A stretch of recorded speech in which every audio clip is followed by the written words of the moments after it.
तो हम देखेंगे थ्रेशोल्ड वोल्टेज क्या होती है। इसको डिनोट करते हैं बीटी से। यह मॉसफेट के में बहुत इम्पोर्टेंट रोल प्ले करती है।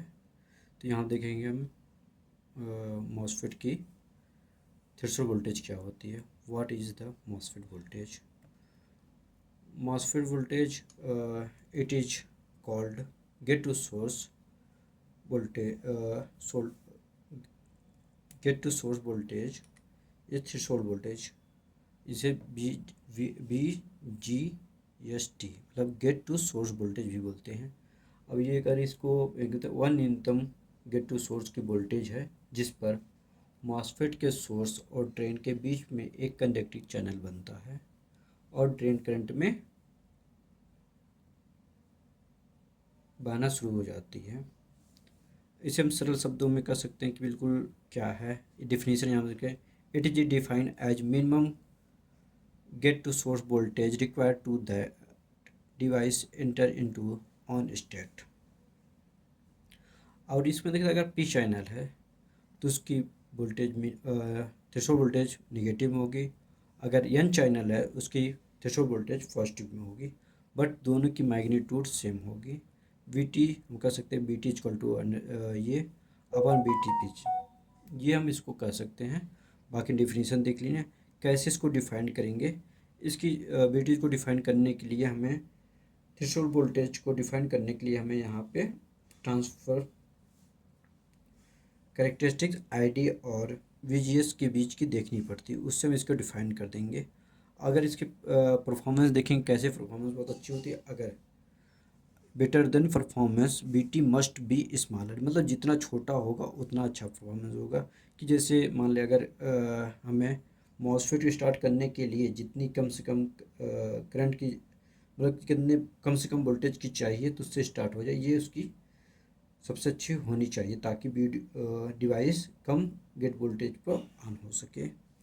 ये होती है किसी स्मॉलर। और इसका देखेंगे मैं advantage of the smaller BT. Smaller BT होगा क्या कि smaller voltage required to operate the device and reduce switching time of device, increase compatibility of device. ये अगर जब उसके मतलब स्मॉल वोल्टेज होती है तो उसके लिए बेनिफिट होता है।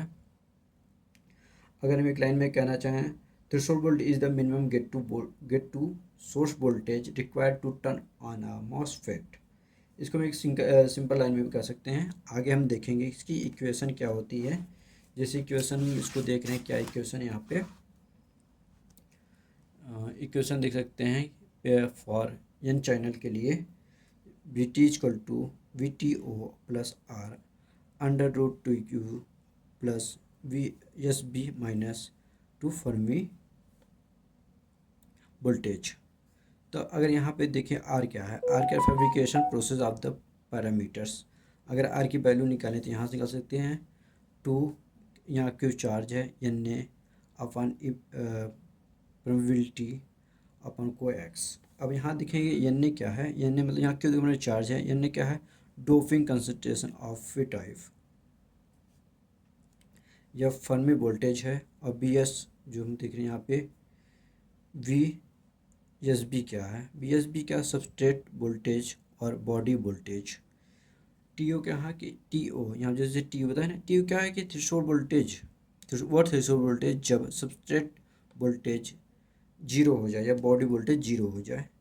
ये इसका इसमें इसको डिफाइन कर सकते हैं जिससे। और फिर इसका देखते हैं कि प्रोड्यूसर रिड्यूस कैसे, मतलब किस प्रोड्यूसर से हम इसको रिड्यूस कर देते हैं by reducing doping concentrations of substrate materials by increase coax. मतलब इसको हम जब इंक्रीज करेंगे ये हमारा डिक्रीज होता चला जाएगा। जी कि यहाँ डिमिनेटर में है तो यहाँ पे हम करते हैं चीज़ें होती हैं। रिड्यूस बाय टीएक्स, जितना हम टाइम कम करेंगे तो उतनी जल्दी स्टार्ट होगा और ये बेटर परफॉर्मेंस करेगा, इसलिए इसको बीटी का यहाँ पे यूज करते हैं। और इसको कर सकते हैं कि ये कैसे काम करता है, यही सारी चीज़ें इसकी हैं। वोल्टेज बाकी हमने आपको बताया है वोल्टेज क्या होती है, कंडीशन भी इसका देख सकते हैं। और ये चीज़ें पूरी हैं, ये threshold voltage. Okay, thank you so much.